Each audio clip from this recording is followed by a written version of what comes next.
Talakayang Bayan. Masusing pag-uusapan ang mga programa at proyekto ng bayan. Talakayang Bayan. Ilalahad ang mga plano at direktiba ng pamahalaan. Pag-aaralan ang bawat anggulo ng sitwasyon. Lilinawin ang bawat issue. Magbibigay ng matalino at makabuluhang talakayan. Talakayang Bayan. At nagbabalik ang ating programang Impormasyon ng Bayan para sa lahat. Nandito na po tayo sa ating ikalawang segment, ang Talakayang Bayan. Isang mapagpalang umaga po muli sa ating lahat at mapalad po tayo sapagkat makakasama natin walang iba kundi ang ating Municipal Civil Registrar Officer. Sabay-sabay po nating i-welcome si Ma'am Salve Corazon T. Villaruel. So yan po, hi Ma'am Kowa, and so welcome back po sa aming programang Impormasyon ng Bayan para sa lahat. So, kamusta naman po kayo ngayong umaga, ma'am? Ay, syempre. Always beautiful. Apo. Thank you. So, ayan po. Thank you so much po, ma'am, sa pagpapaunlak po muli ng imbitasyon na mapabilang po dito sa aming programa. So, ayan po, mga kababayan po natin, ngayon pong buwan ng Pebrero ay hindi po lingid sa ating kaalaman na ipinagdiriwang natin ang buwan ng mga puso, kung saan may inihanda sa atin ang bayan ng Brooks Point na taunang selebrasyon. Kung kaya't mulit pag-uusapan po natin ngayong umaga ang mga programang inihanda ng Municipal Civil Registrar's Office. So ayun, without further ado, sisimulan na po natin ang ating interview kay Ma'am Kowa.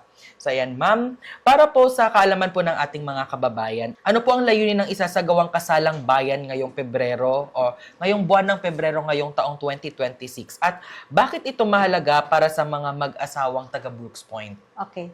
Magandang araw po at maligayang buwan ng pagtatalang sibil sa bayan po ng Brooks Point. Ngayong buwan po ay pinagdiriwang po natin ang buwan ng pagtatalang sibil ayon po sa Presidential Proclamation number 682 na pinirmahan po ng ating dating President Corazon C. Aquino noong January 28, 1991. Ang layunin po nitong proclamation na ito is para ipaalala po sa bawat Pilipino ang kanilang obligasyong magrehistro po ng lahat po ng pangyayari may kinalaman sa katauhang sibil ng isang tao. Ano po ba itong mga pangyayari ito? Po. Isa po is yung kapanganakan or birth, kasal or marriage, at saka yung death, kamatayan. At lahat pa po ng mga pangyayaring may kinalaman, katulad halimbawa ng annulment of marriage, legitimation, mga ganun po. Okay po. So yun po, ma'am, nakakatuwang isipin at ngayon ko lang din po nalalaman po na yung buwan po ng Pebrero ay ang buwan din ng civil registration or yung pagtatalang sibil. Nakakatuwa ring isipin, ma'am, nakapangalan niyo po yung president po way back then na nagpatupad ng ganitong sabi nating ordinance or presidential decree. So ayun po, ma'am, na ang isa po sa mga main na trabaho po na or parang tungkulin ng mga taga MCRO or ng taga Municipal Civil Registrar's Office ay ang ilista or irehistro ang kapanganakan, kasal at kamatayan po ng isang tao na nakatira po sa isang bayan, bansa, probinsya, ganyan po. So, dahil po nandito na po tayo at ngayong buwan ng Pebrero po ay ipinagdiriwang nga po natin ang Month of Love, kumbaga. Yes. Magkakaroon po tayo, balita ko po magkakaroon po tayo ng kasalang bayan. Apo. So can you tell us more about that po, ma'am? Apo. Isa pong programa natin sa buwan ng pagtatalang sibil ay yung mass wedding po. Ano po ang layunin nito is para maging legal po yung pagsasama ng mga nagsasama na po na hindi pa po kasal. Okay po. Bali, isa pong programa ng ating local government na kinakailangan maging legal po Opo. yung pagsasama. Kasi yun po yung nagpapatibay ng pundasyon ng isang pamilya. At yung karapatan po ng isang asawa para mag-claim ng mga benefits. Yes, totoo po in yan, case ma'am. po na may mangyari sa asawa, ganun po. At yung sa mga anak po, kasi nagkakaroon ng problema, yung mga stigma na pag sinabing illegitimate child, di ba? Walang mana. Walang mana. May mana, pero kung minsan nagkakaroon ng problema, syempre dapat Dapat i-establish mo may establishment na register po na talagang kayo ay mag-asawang legal. Or at least man lang po in-acknowledge po siya ng father na kanyang po. father. Okay po. Well, tackling about this kasalang bayan or mass wedding, meron na po ba tayong schedule po para dito, ma'am? Apo.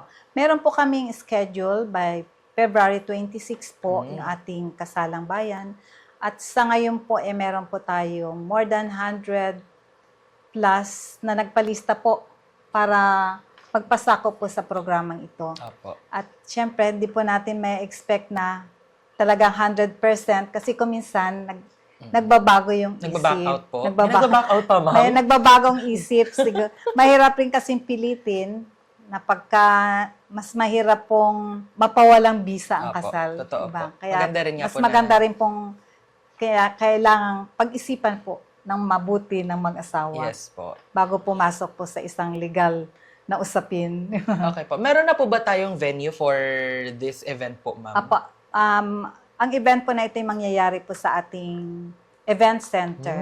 Malaki-laki Kasi na ngayon, ma'am. nasa 100 plus po yung ating expected na participants po sa programa po. Opo. So yun, napakagandang layunin po, ma'am, ng pamahalaang lokal ng bayan ng Brooks Point Opo. na taon-taon po natin ipinagdiriwang ang kasalang bayan. Kasi napakaganda po ng layunin po ng ganito, ma'am. No? So alam po natin dito sa bayan ng Brooks Point ay may mga pamilya po na nagsasama pero hindi pa po Kasal. lehitimo ang kanilang kasal.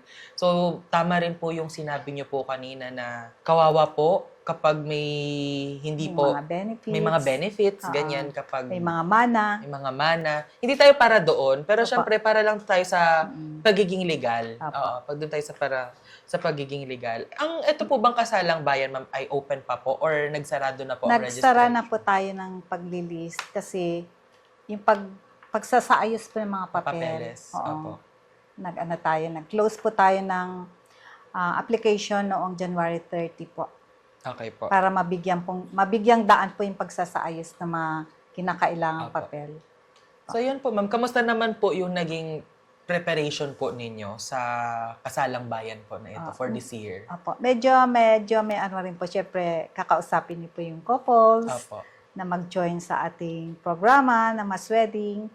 Then, yung ating mga request pa po, kailangan mag-request tayo ng Senomar Opo. para ma-sure natin na talagang wala pong mga previous marriage yung mga Opo. magpapakasal. So ayan po, maraming salamat po, ma'am, sa pagbibigay linaw po sa ating gaganaping activity sa Kasalang Bayan. Kaya po sa mga kababayan natin na ikinig sa programang ito, abangan po natin ang mass wedding sa darating po na February 26, 2026 sa Brooks Point Event Center. Ang magkakasal po dito ay si Mayor Cesario R. Benedito Jr. At sa lahat pa po ng mga hindi po nakapag-register this year, tandaan po natin, welcome po kayo Opo. na mag-register next year. Yes Magpalista. po, nagpaparinig po ako sa isa sa mga kasamahan ko dito sa opisina. Hindi na lang po natin siya papangalanan. Invite nyo rin naman sila, ma'am, na Okay. magpakasal sila.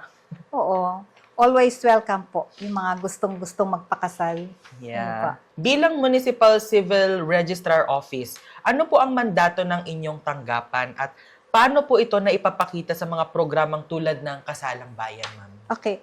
Mandato po ng aming tanggapan ang tumanggap at irehistro po ang lahat ng pangyayaring may kinalaman nga sa katauhang sibil ng isang tao. Opo. Kaya isa po dito sa pangyayaring ito is yung kasal. Yes. Kasal.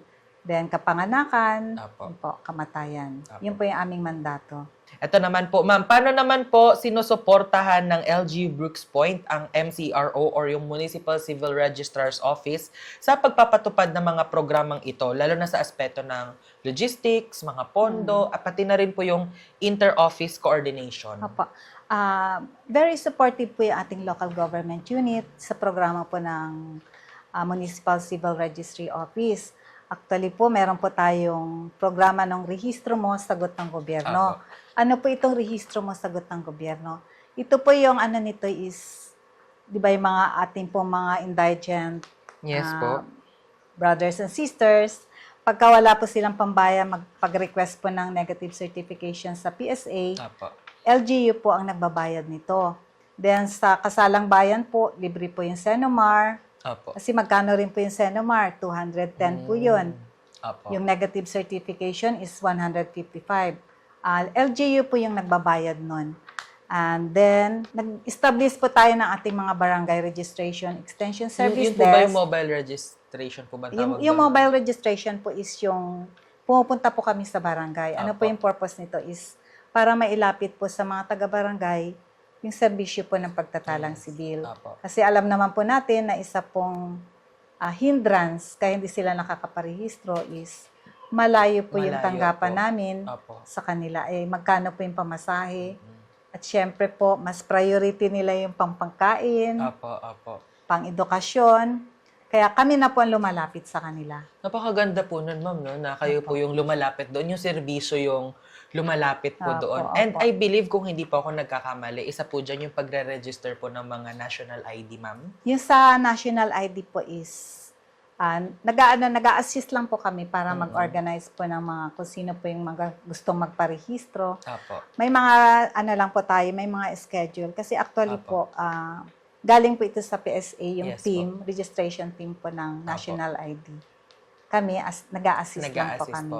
Maraming salamat po sa inyong opisina sapagkat yung serbisyo na yung lumalapit sa mga kababayan natin. And of course, gusto naman po natin na yung mga kababayan po natin dito sa bayan ng Brooks Point ay maging lehitimo. Kumbaga maging legit lahat ng mga katayuan. And hindi katayuan, kumbaga Maging parang yung legally. legal yung Legal ano ang nila. ang existence nila dito sa mundo. Hindi sa legal atin. ang identity nila, Yes, ma'am. No? wala So, silang ayan po. legal identity and nationality, di ba?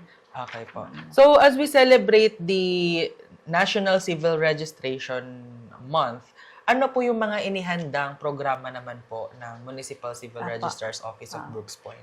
Sa ating pong celebration po ngayong year, meron po tayong mobile registration po sa mga barangays. Okay po. Then yun nga po yung mass wedding.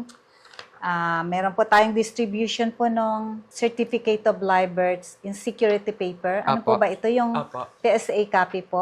Okay Libre po, po talaga yun. po? Oh. Nilibre po natin. Ito po ay ang aming pong tinarget is yung mga graduating students. Apo. Then yung mga indigent po indigent. Apo.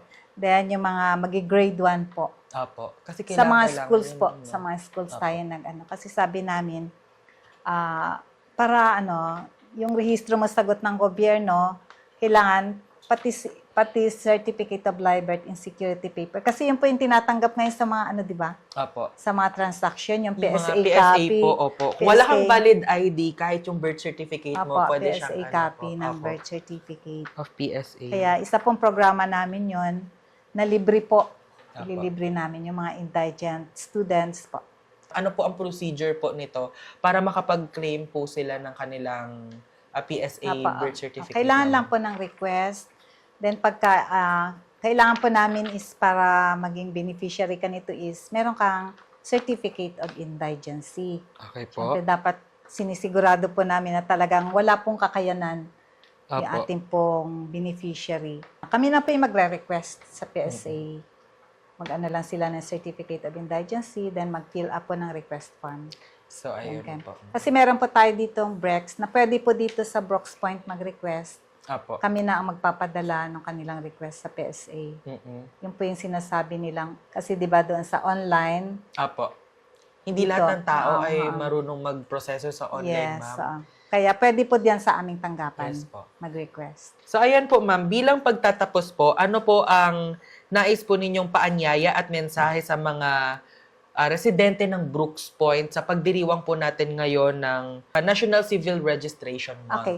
Ano ko lang po is, yun nga po, every February is pinapaalala na dapat magrehistro. Kung nakarehistro po, i-check nyo po yung mga laman ng inyong mga birth certificate.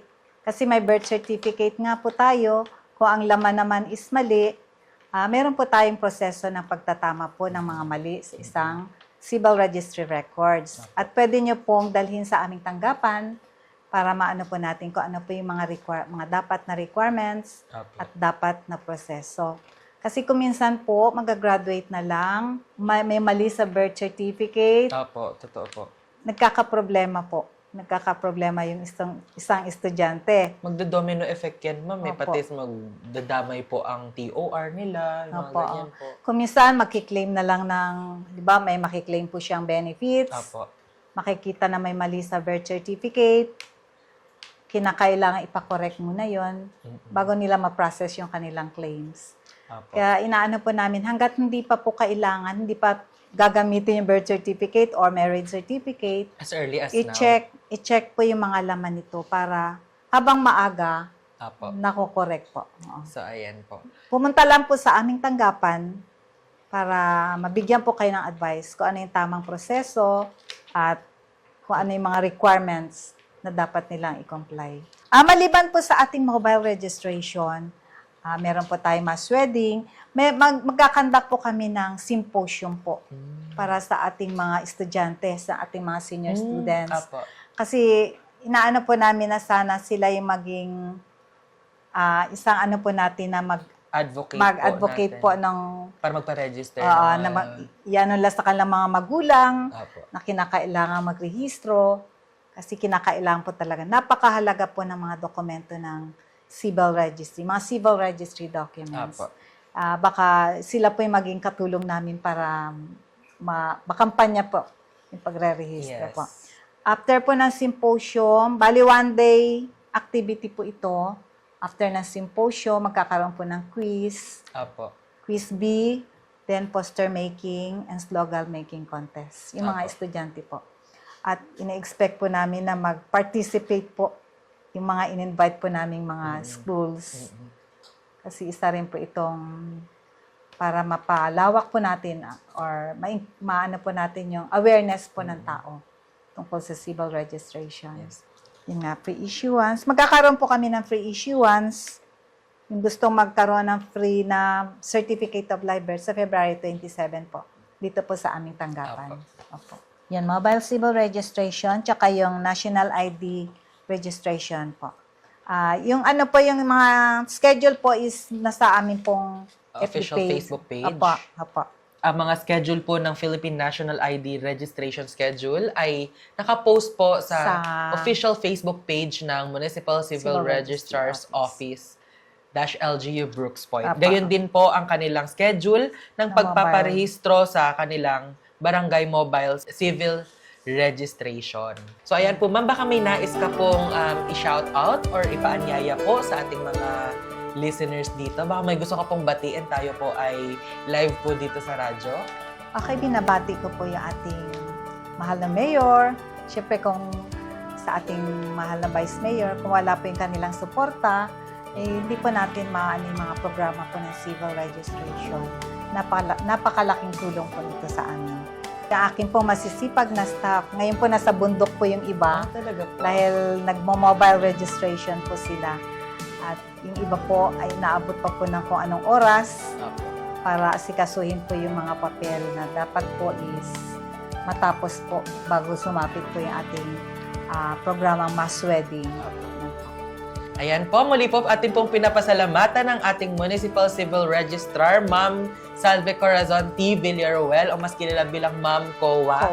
Maraming salamat po, Ma'am, sa inyong panahon at sa inyong oras. Siyempre, alam naman po namin na busy po kayo ngayon, lalo na ngayong buwan po ay pinagdiriwang po natin ang National Civil Registration Month. Kaya, ayun po, tatandaan po natin na napakahalaga po ang pagpaparegister po ng ating kapanganakan, kasal at kamatayan. Sa kung kaya't hikayatin po natin ang bawat isa, especially sa mga listeners natin dito sa bayan ng Brooks Point na magpa-register po ng ating mga kapanganakan, kasal at kamatayan ng ating mga mahal sa buhay. Maraming salamat po muli, ma'am. At thank you very much, Jong. Siyempre po, from the Municipal Information Office, buong suporta po kami sa inyong programa at maraming salamat po sa inyo pong dedikasyon sa pagbibigay ng serbisyo dito po sa ating bayan. Okay, thank you po.